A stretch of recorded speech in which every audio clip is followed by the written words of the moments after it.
Welcome everybody. This is Nadine Zacharias representing the National Centre for Student Equity in Higher Education.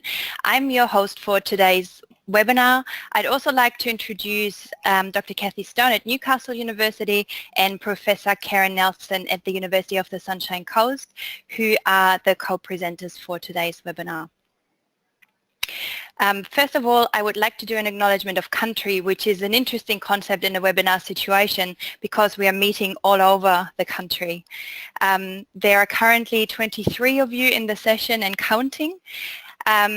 So I am acknowledging the Wurundjeri people of the Kulin Nation because I'm in Melbourne, but I guess this is representative for all of the traditional owners and all of the lands that we're touching on today in this webinar. This is the second webinar in the Building Legacy and Capacity series, which is a new strategic initiative by the National Centre, which I'm going to introduce briefly a bit later. Before passing over to Kathy and Karen to talk to you about the discussion and the insights from the second workshop, which was held in Perth in the middle of October, the topic of today's workshop is higher education participation and completion of students from regional and remote backgrounds. As you'll see, Kathy and Karen will share some insights from the workshop, but we very much want to continue this conversation because we can't exactly claim that all the questions were resolved on that day. I'd like to do a little bit of housekeeping. You'll see that we have a captioner, Sharon, who's live captioning for us, which should be coming up on your screens. There's also a question pod at the bottom of your control panel, which is on either side of your screen. I'm encouraging you to have a bit of a play with that because there's various ways in which you can resize the screens and making some things bigger than others. There's also an opportunity for you to ask questions of us.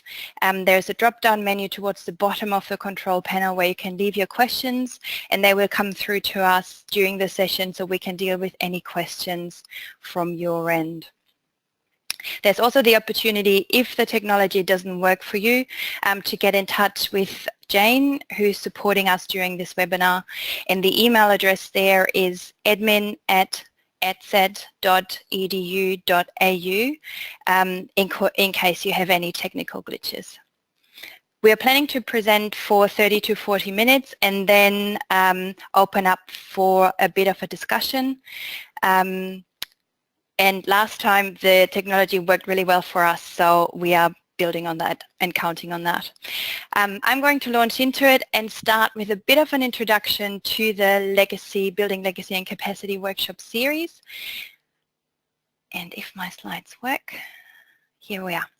The logic behind the concept was an aspiration by the NESHI board to create a strategic project to really extend the reach and build legacy of the centre beyond the current funding period, which is to the end of next year, and to leverage NESHI-funded research.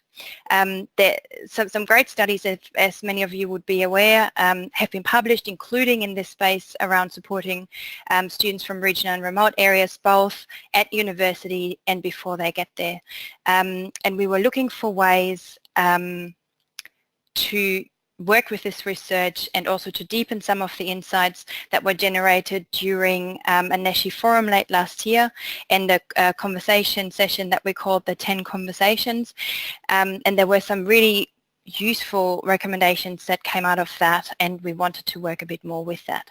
So we developed a format that enables productive conversations about really quite complex issues. So the combination is one of expert workshops and various dissemination, of which this webinar is a really important one.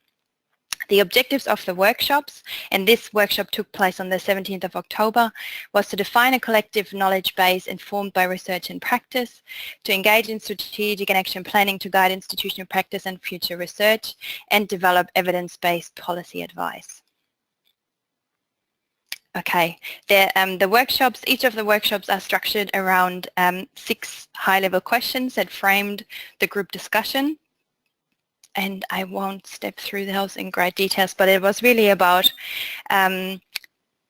definitions of success, coming close to the nature of the problem, learning from current practice and research, working towards principles of good practice, identifying policy recommendations and any gaps in knowledge.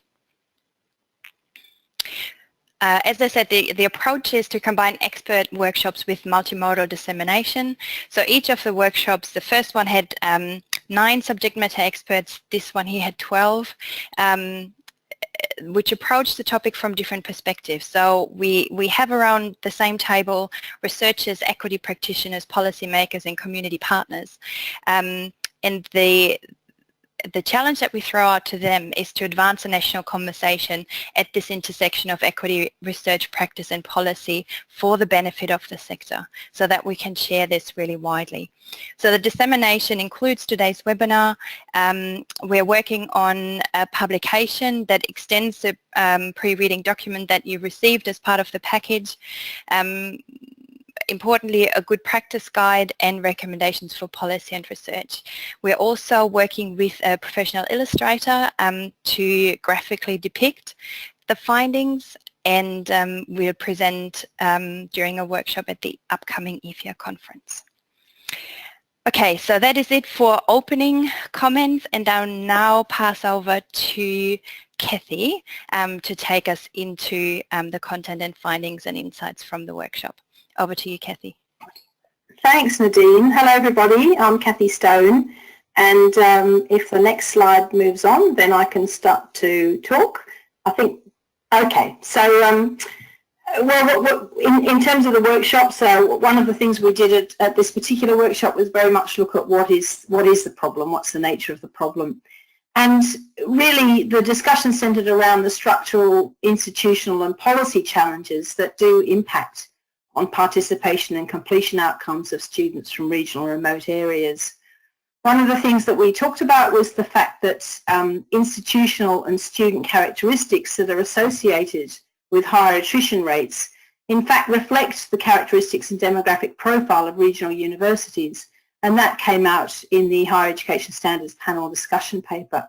So what that means is that at regional universities there are higher proportions of equity at-risk students, so students such as regional and remote, Indigenous, low SES, online, part-time, mature age, all of whom where there are associations with lower retention rates and completion rates, and that the bulk of those students, or there's a higher proportion of those students at regional universities than at metropolitan ones. And Karen Nelson's and colleagues, their study brought that out quite clearly.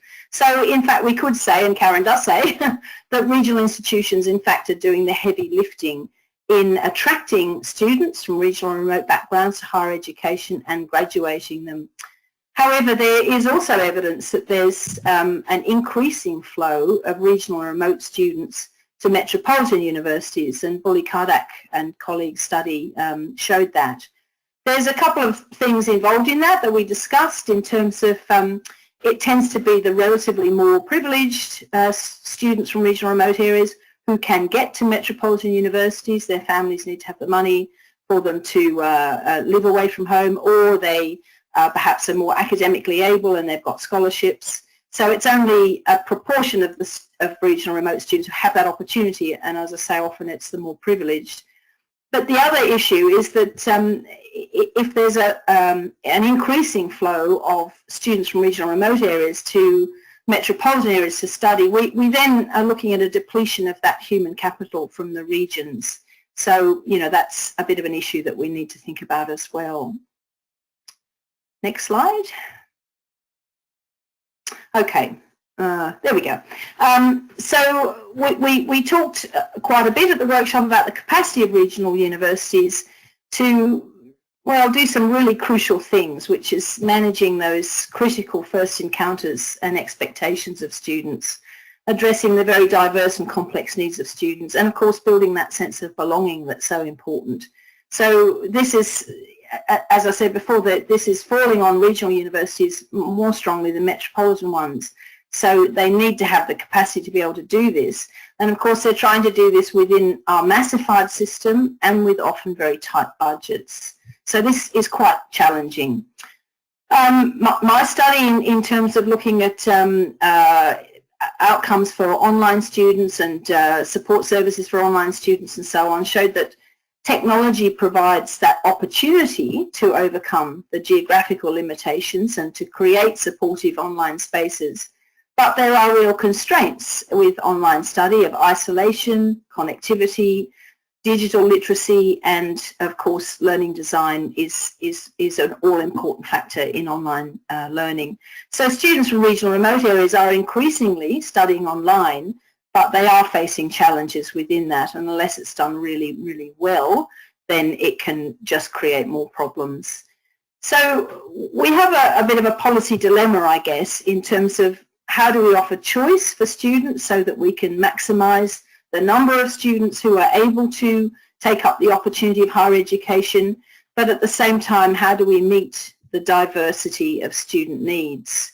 So do we focus on encouraging and supporting students to go away to study, to go away from home, to move to either larger regional areas where there's a university or to metropolitan areas?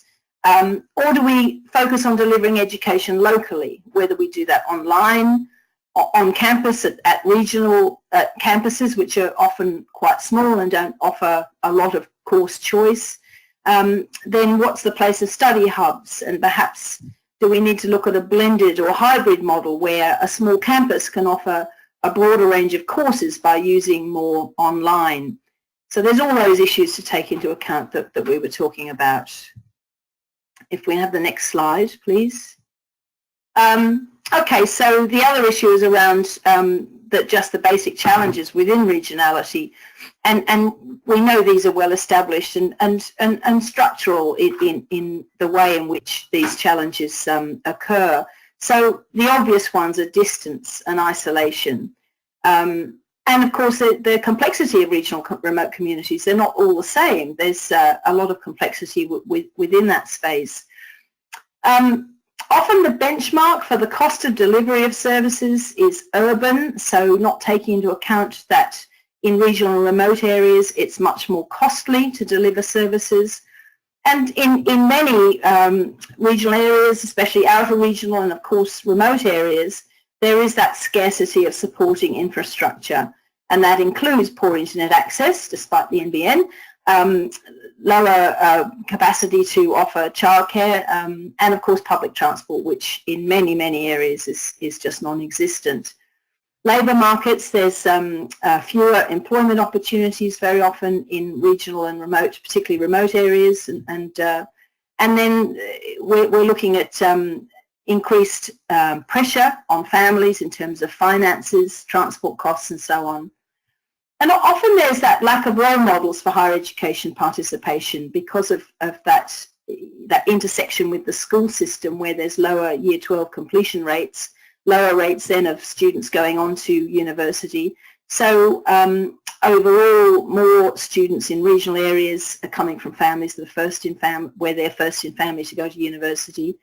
Also, schools can also struggle with the capacity to run the sort of co-curricular activities that metropolitan schools can more easily run. Excursions particularly to university campuses can be quite difficult, quite expensive. They may have to travel, they may have to spend some days away from the school to go and visit the nearest university, and that's all expensive as well as logistically quite difficult. Work experience was something else that was raised, that in regional and remote areas, getting meaningful work experience for the Year 10, 11 students can be quite hard. And the old thing of you can't be what you can't see, that if students have not been able to get that kind of experience, then their aspirations cannot be fully developed in terms of career choices. And another intersection is with the VET system, particularly the underfunding of TAFE, and the way in which TAFE has been allowed to really deteriorate in terms of availability, where TAFEs are, how much they offer. And in some regional areas, students are looking at travelling long distances just to get to the nearest TAFE that offers a particular trade or even diploma course that they want to do. So we've lost, or certainly we're losing, much of that pathway system too, where students would go into, if they weren't thinking of going to university, they'd go to TAFE, and then maybe they'd go to university later, but there's less and less of that available. Next slide, please. Okay, so how do these challenges play out in the higher education context for both students and institutions?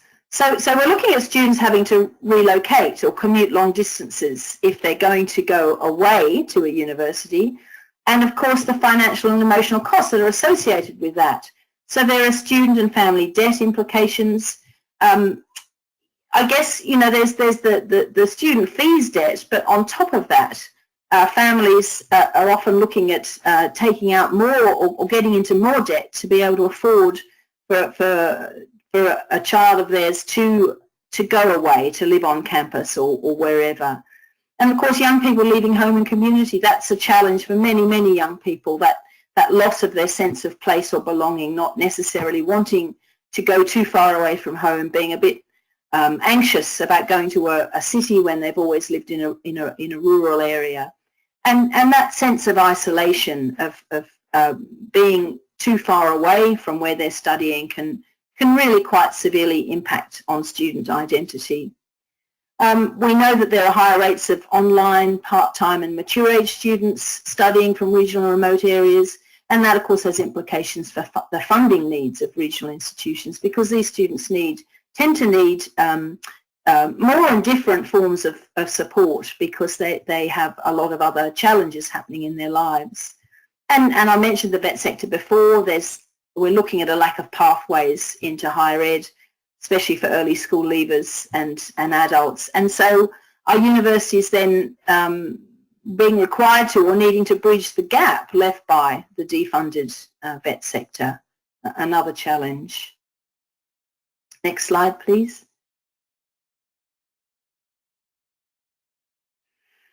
On top of all these challenges, we said we're doing nothing, we're talking about the challenges, but we'll get to the good stuff in a minute, is the difficulties in delivery. We know that a lot of regional and remote students are studying online, or at least partially online, so that's an added difficulty, but there are general difficulties anyway in terms of ensuring that there are effective support strategies.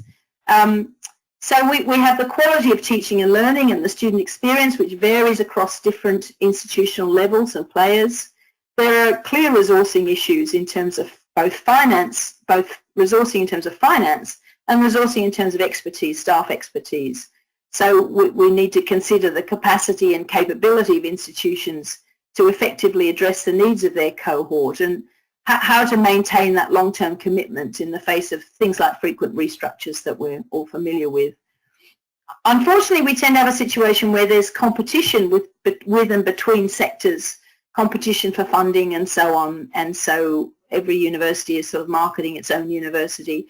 And while, you know, that there are reasons for that, and we understand the reasons, this competition can impact on the ability to deliver effective support structures across the tertiary education landscape. So perhaps we need to have a bit more collaboration, because if we have that collaboration within and between institutions, then maybe in regional and remote areas it becomes a bit more manageable to deliver effective support.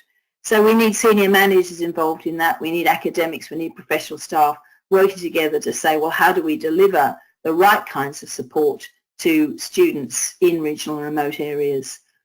And of course, in order to do that, we also need a sophisticated understanding of the cohort, evidence about who is the cohort, who makes up the cohort. We need to disaggregate data about on-campus and online students. Often it's lumped together.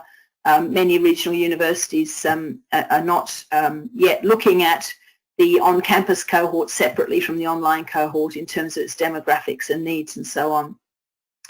And aligning expectations with reality of students. We're all familiar with the difficulty of so many students coming in with unrealistic or just inaccurate expectations about university and what it involves. But we also need to look at the expectations of universities about the students especially in terms of their academic and digital literacies. I think all too often universities are still making assumptions, for instance, that school leavers are digitally literate.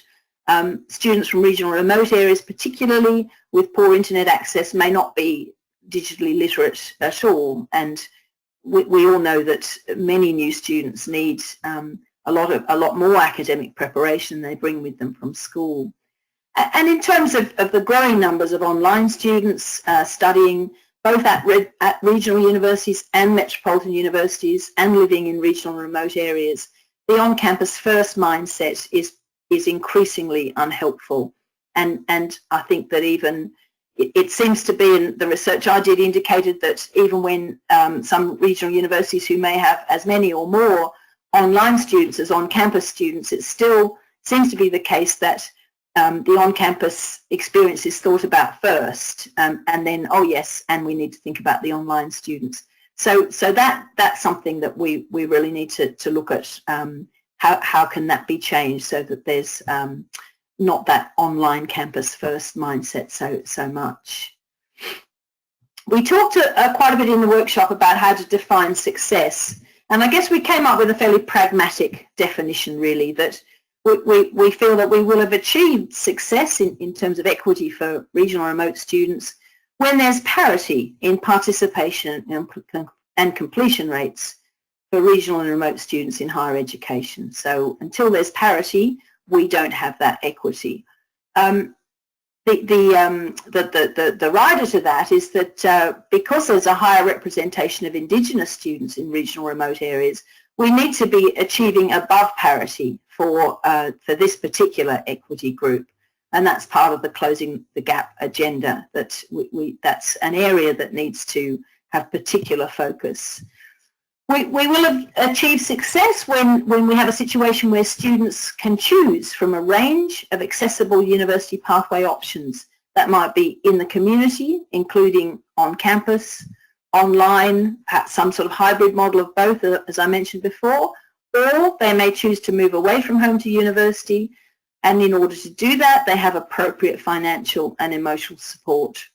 And I guess part of success is that students then become equipped with the capacity for a portfolio career. So the capacity to look at undertaking over their lifetime a multitude of jobs. So some of these might be simultaneous, but not just preparing them for one narrow career.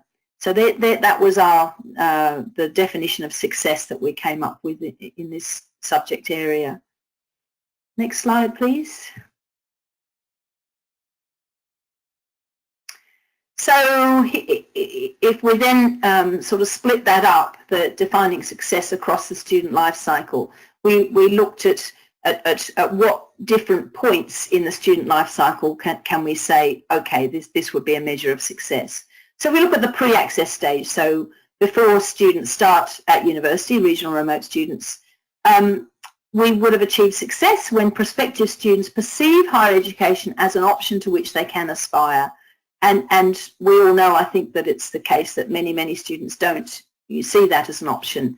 I mean, if they don't want to do it, that's fine, but it won't be success until students perceive it as an option to which they can aspire and in which they can succeed.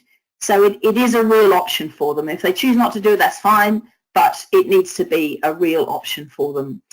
At the access point, when students are actually entering university, we will have success when students are able to make informed course choices and to have access to their course of choice, some way or other. And as I say, the online can certainly help with that, but that's not the total answer.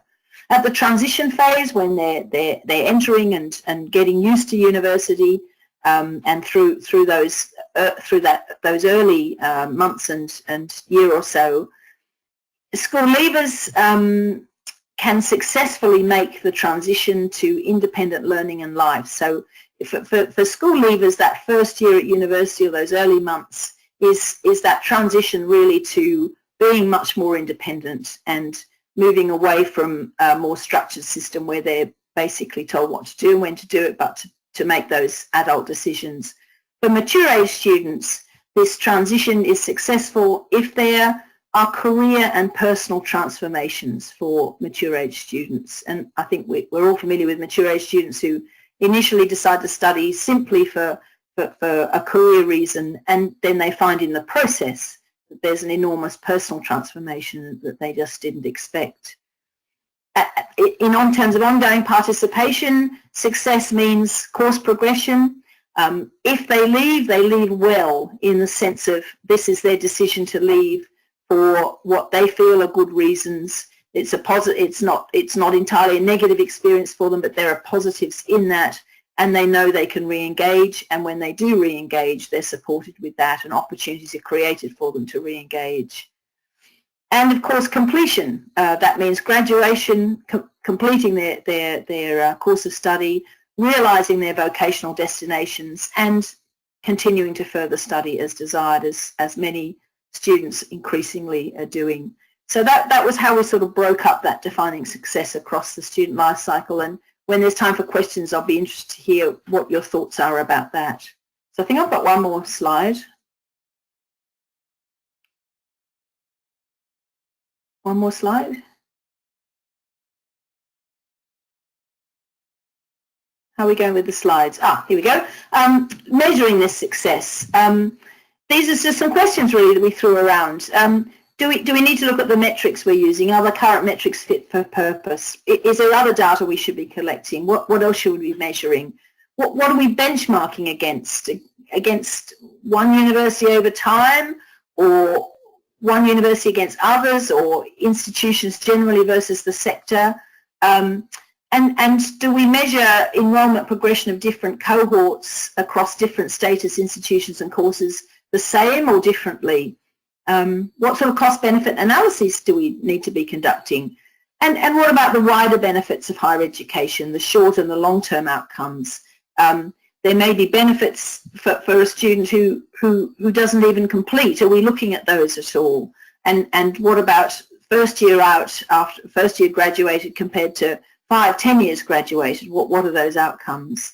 And do we need different signals of success beyond the GPA measure? So these are questions that we threw around, and we'd be interested in talking about more with you. And the next slide, please.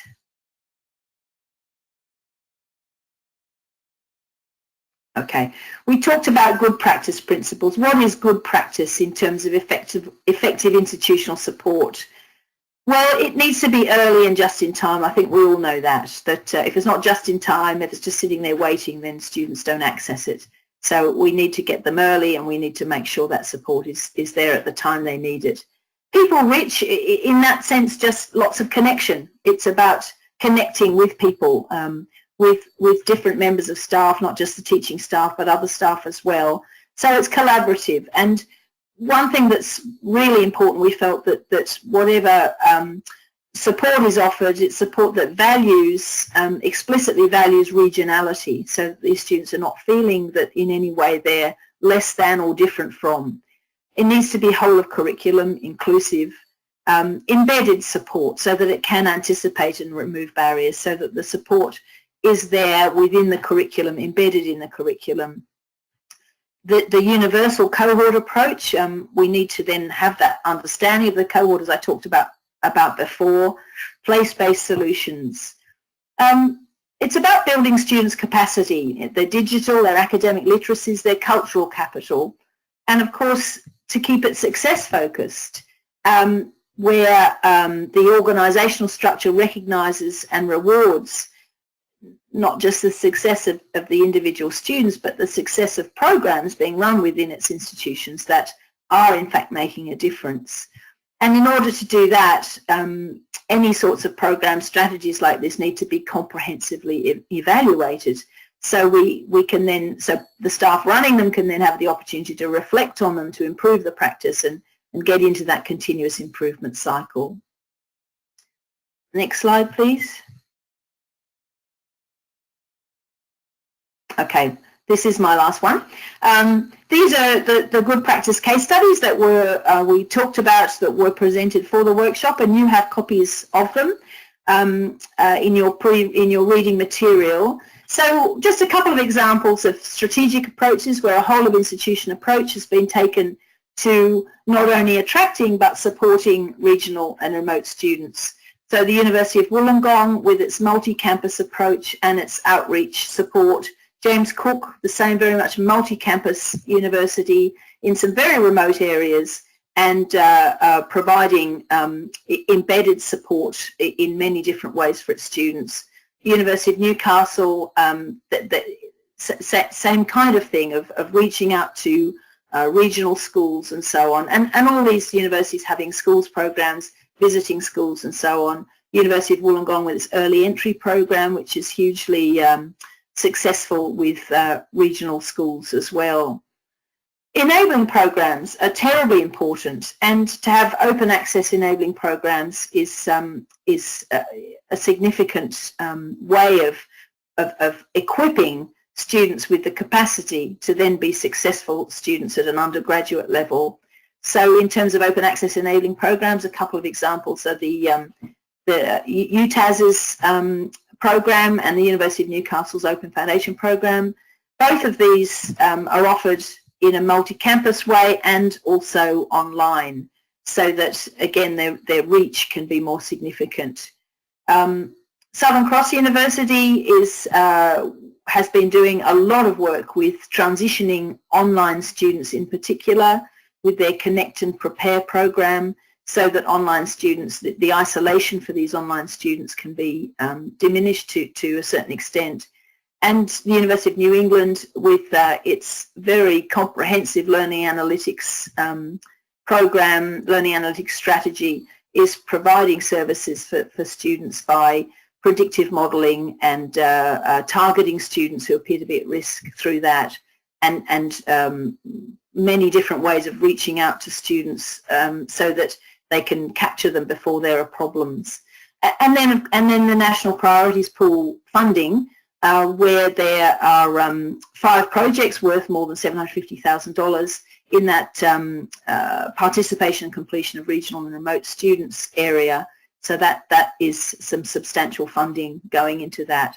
So these are, we know there are many, many more examples of good practice, and you might be able to tell us some of these from your universities when we throw it open to questions. But I'm going to hand over now to Karen Nelson, who's going to talk about recommendations and move on to policy. So thanks, Karen. Thanks very much, Kathy, and hello everyone. I'm Karen Nelson, for those of you who I haven't had the opportunity to meet before. So I'm just going to sort of bring the workshop to a close in terms of our discussions in this webinar by focusing on the recommendations that we've identified for future practice, and also recommendations for policy.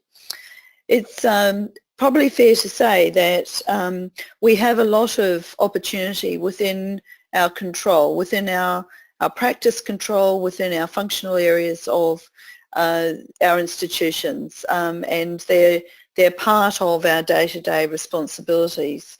So I'm first going to focus on those areas of practice.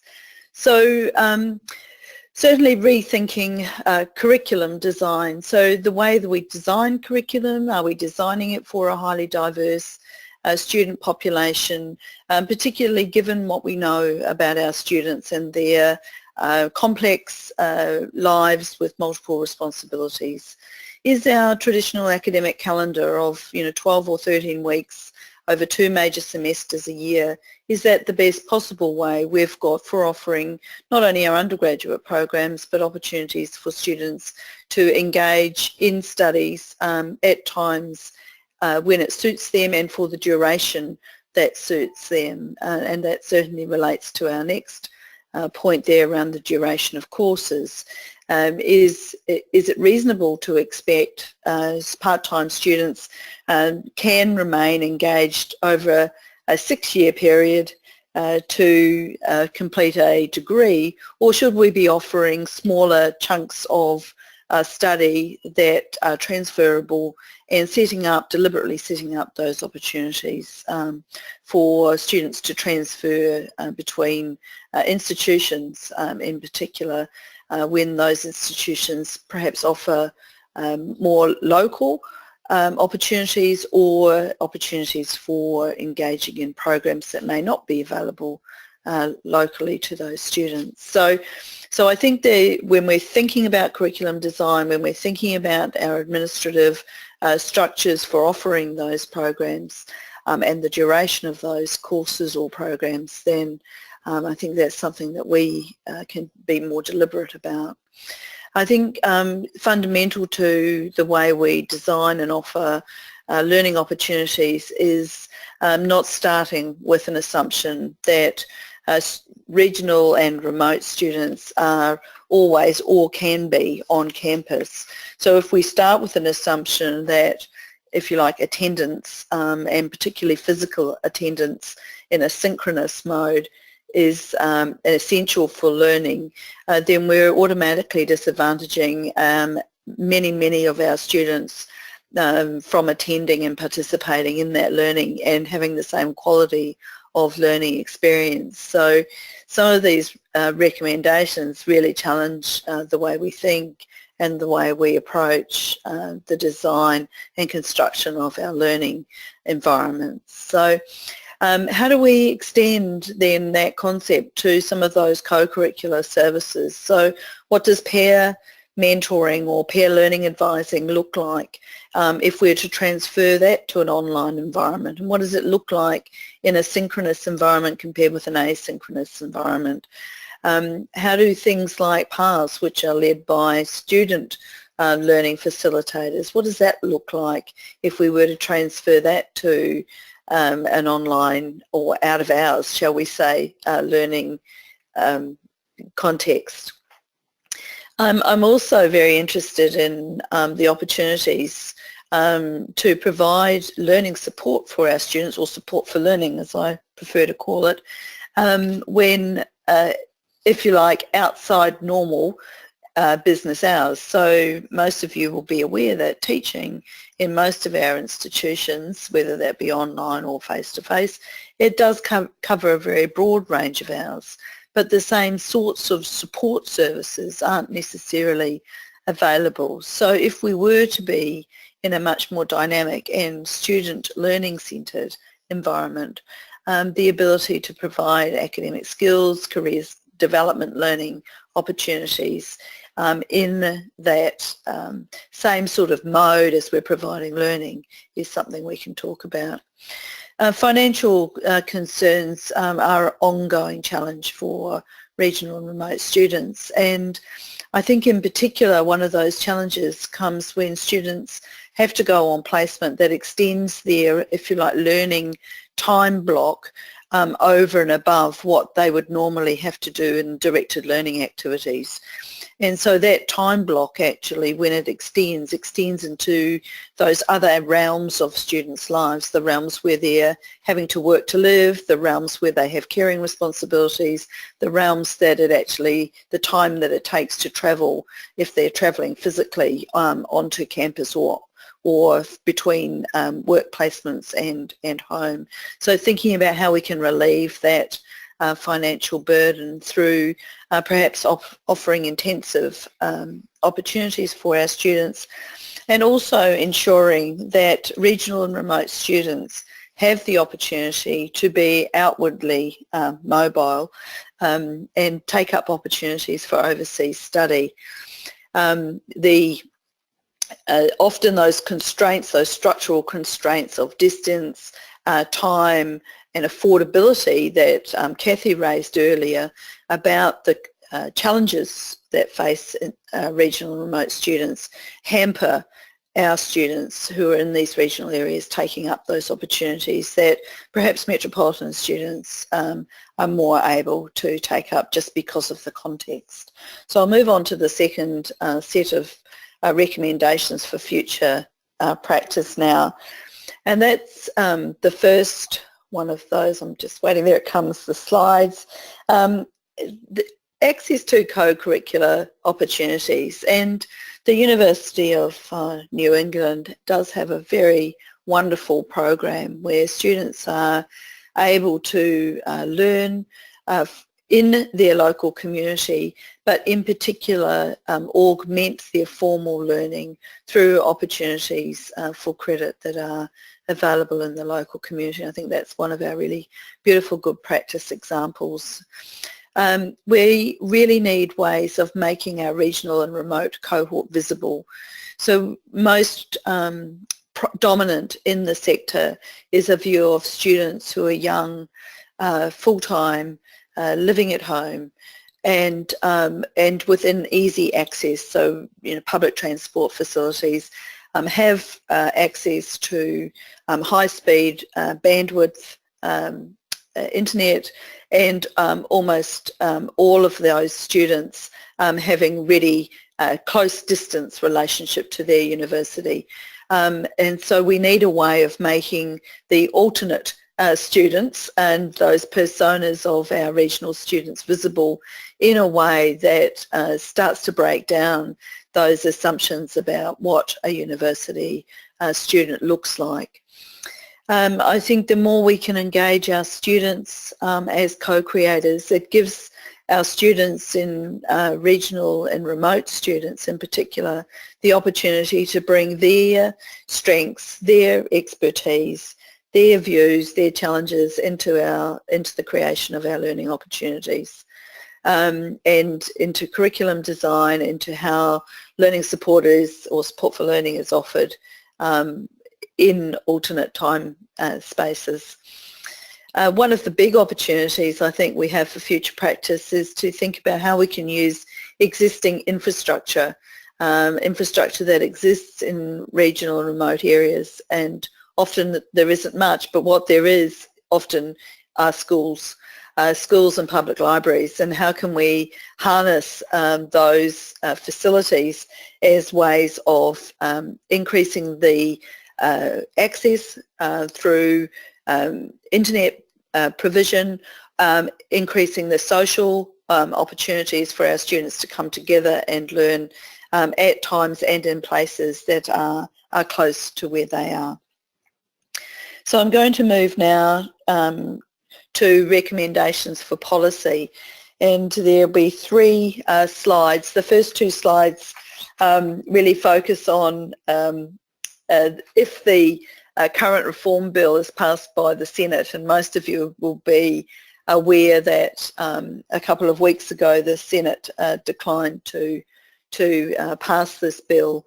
I've heard recently from EFIA, which is the Equity Practitioners group, that there's some possibility that the government's looking at alternate ways of getting pieces of the reform bill through, and also looking at which pieces they don't need to legislate. So there is a possibility that we'll be seeing bits of this bill back again in various forms. So it's worthwhile just, I think, pausing for a moment to look at those possible scenarios. So in terms of the current reform bill, there's one of the challenges around the reform bill is the prospect of performance-based funding. So the idea there was that there would be an extraction of 7.5% of institutional income that would go into a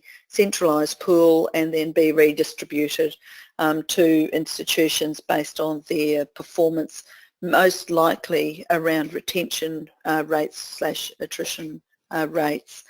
So the best case scenario there is that we are able to look at rewarding positive learning and teaching outcomes for remote and regional students. But this, of course, requires benchmarking within each institution to ensure that we're tracking outcomes for those students, and particularly focused on initiatives that ensure the outcomes of those students are at parity, as Kathy's already said, with all other students. So we're suggesting that institutions would be looking at KPIs for retention rates for equity students, and improvements over time should be part of that reporting. And I'm imagining that most of the institutions that are involved in the webinar today have some sort of KPI reporting along that line. Some of the challenges around that is the time lag with the national data. It doesn't become such a big problem if institutions are reporting and benchmarking on their own improvements, and I think that's certainly something that we should be aspiring to. We're suggesting that some other KPIs may be useful, looking at the success rates and ratios for equity students, and suggesting that maybe institutions would like to look at 3 KPIs there. I can think Nadine's moving us on, so we'll just quickly move on to this next scenario.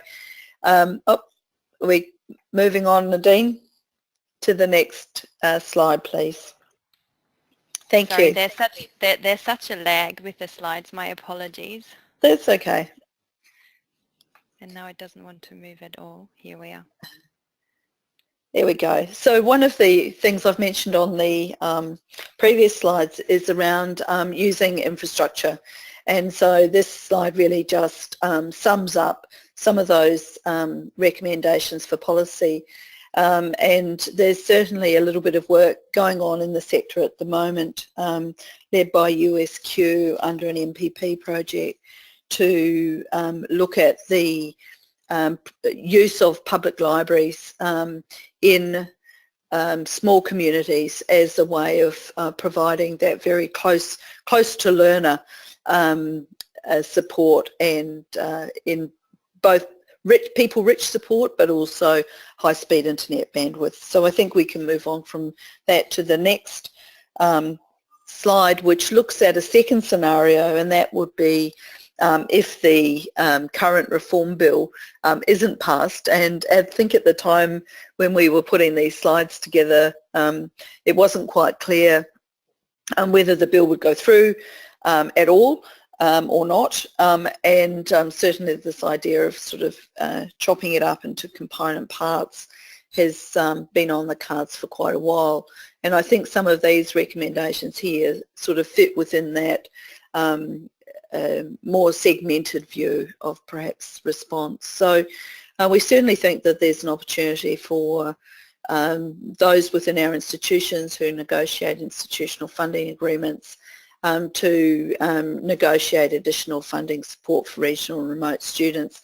And in particular, that can play out in the sub-bachelor load area. So sub-bachelor load at the moment is still currently capped.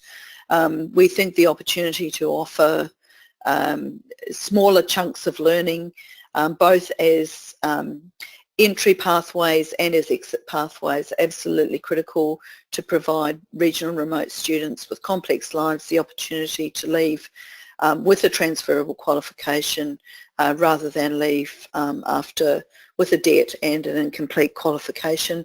It's not to say that we aspire only to have regional and remote students leaving with sub-degree qualifications, but certainly a recognition that some qualification does have an employment advantage, and if it's transferable, then those students are better off with something in their kit bag.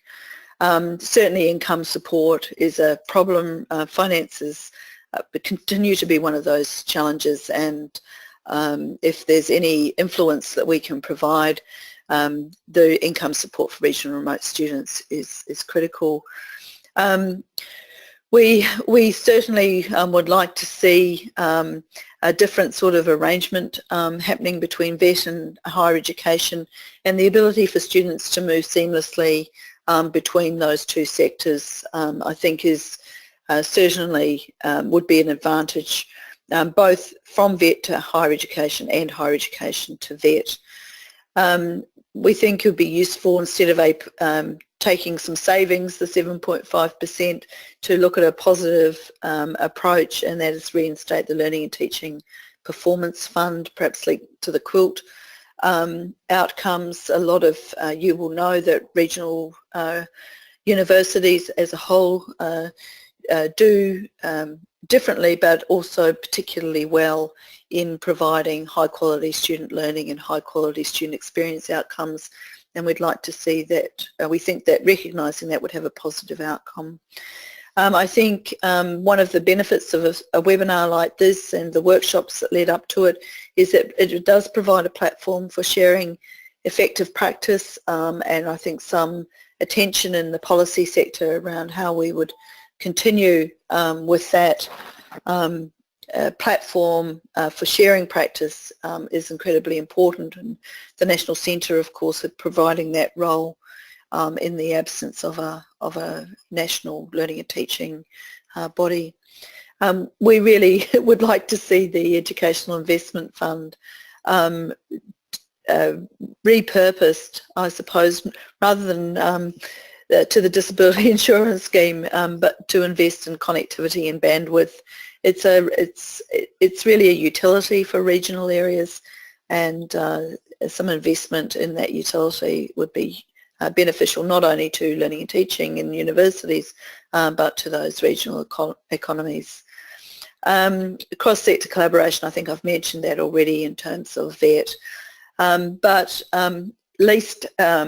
not the least of our challenges is certainly around infrastructure. So I said at the beginning of these segment of slides that there are some things within our control, and there are certainly a whole lot of public policy and structural issues that impair the ability of our students to fully engage in and optimise their opportunity within higher education, and to be really effective. The response, I think, at this policy level shouldn't only just focus on what institutions can do, but what we need to do in the broader sphere and the public policy sector. So there's just a little in closing that we recognise on the next slide that there are still some gaps in our knowledge, and there are some gaps in the information sharing ability. So we certainly think it's useful for subgroups to illustrate their diversity, and Louise Pollard has certainly done a wonderful job in extrapolating, I guess, the richness of the regional and remote student cohort in her project work. We think it would be useful to link student data to relevant Centrelink data, and this is because those markers of equity are sometimes not always easily accessible, and better access and better knowledge about who our equity students are and the multiple levels of disadvantage that they face would enable targeted, much better targeting of support to those students. We think this idea of personas would help the sector as a whole visualise the diversity of the student cohort. We would like to see, if possible, different ways of actually attributing credit for success. So if a student starts, say, at my university, the University of the Sunshine Coast, but they move to a different university to complete their degree, then that is actually a good thing for that student. However, in terms of my university, it looks like attrition. So we'd like to see better dynamic tracking of students over time and across sectors to show that different institutions are contributing to the overall success of those students over time, and the CHESN is certainly the tool for enabling that tracking. And much good work has already been done with the CHESN, but getting the actual data to allow that tracking at a student record level is very difficult. So we would like to, we think, useful to have that information more at the fingertips of institutions. So with that, I'll hand back to Nadine to facilitate questions and comments from the participants. Thank you. Thank you so much, Karen and Kathy, for this terrific and engaging presentation. We have 5 minutes left for questions. I'll start us off. Gabrielle O'Brien submitted a question that can really kick off a bit of a conversation, and other people might want to put in their questions into the question pod. I think in the light of time we stick with that rather than trying to generate discussion. So Gabrielle's question is, what might be the potential of virtual reality as a method to bring the campus and occupations to students in rural areas? And she's referring there to Erica Southgate's fellowship project that looked into the opportunities around that. Kathy or Karen, does one of you want to respond to that? I can start off with a response.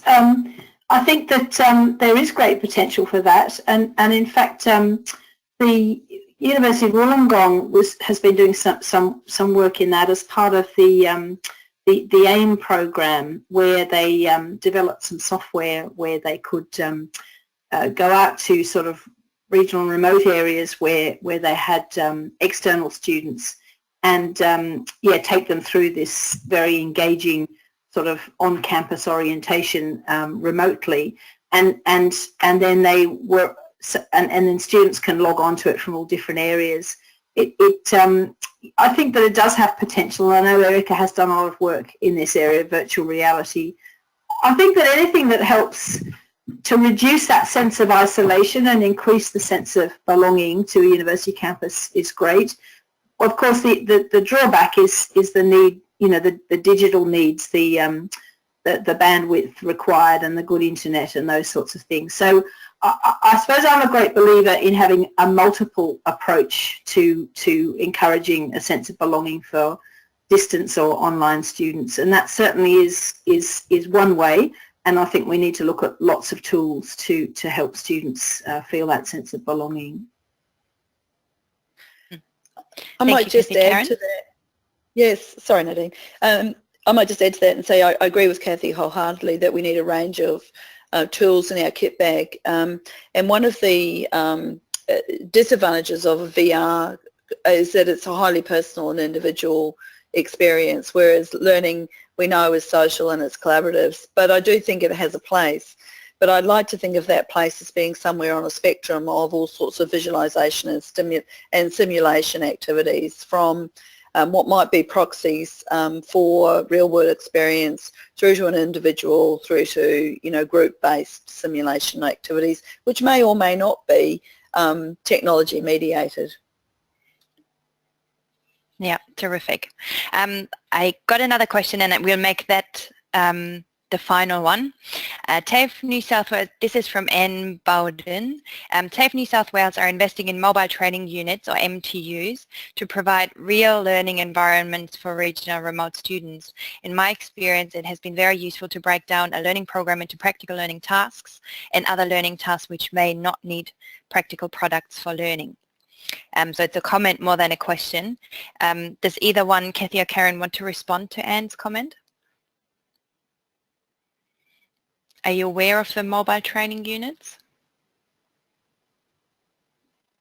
I'm not aware of those, but it sounds great, but I'm not aware of it, so I can't really comment. Karen? I'm not aware of them either, Anne, actually, but and I think it's similar to the idea that we were talking about. It's about making the learning opportunity available and accessible to close to where the learners are.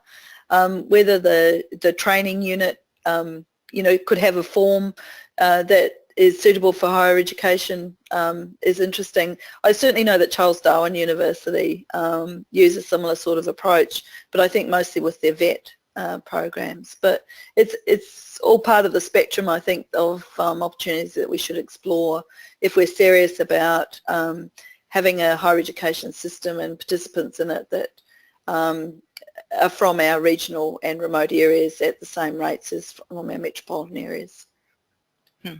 Thank you. Look, this is terrific. I'm very conscious of time. One final comment that I'm going to make is that today's slides and also the transcript and the recording of the session today will be made available on the NESHE website post-webinar, so you can download that and recap or share it with colleagues and help us disseminate the insights that came from the workshop beyond this immediate webinar audience. In closing, I would like to thank Kathy and Karen again. This is a service those two really undertook for the sector and for this community, and on behalf of NESHE, I'd like to thank them wholeheartedly for that. We were privileged to draw on the experience and knowledge and insight not only of Kathy and Karen but of 10 other people, which was a terrific day in Perth, and we will spread the word at the AFIA conference as well. So if you want to hear about career development activities for young people in low SES and region and remote schools, come to that session and we'll share some of the insights there. There will also be 2 more workshops and webinars in 2018, and we will keep you posted on those on the NESHE website. All right, for today, I'm saying goodbye and thank you all for tuning into this webinar, and have a really great afternoon. Bye for now.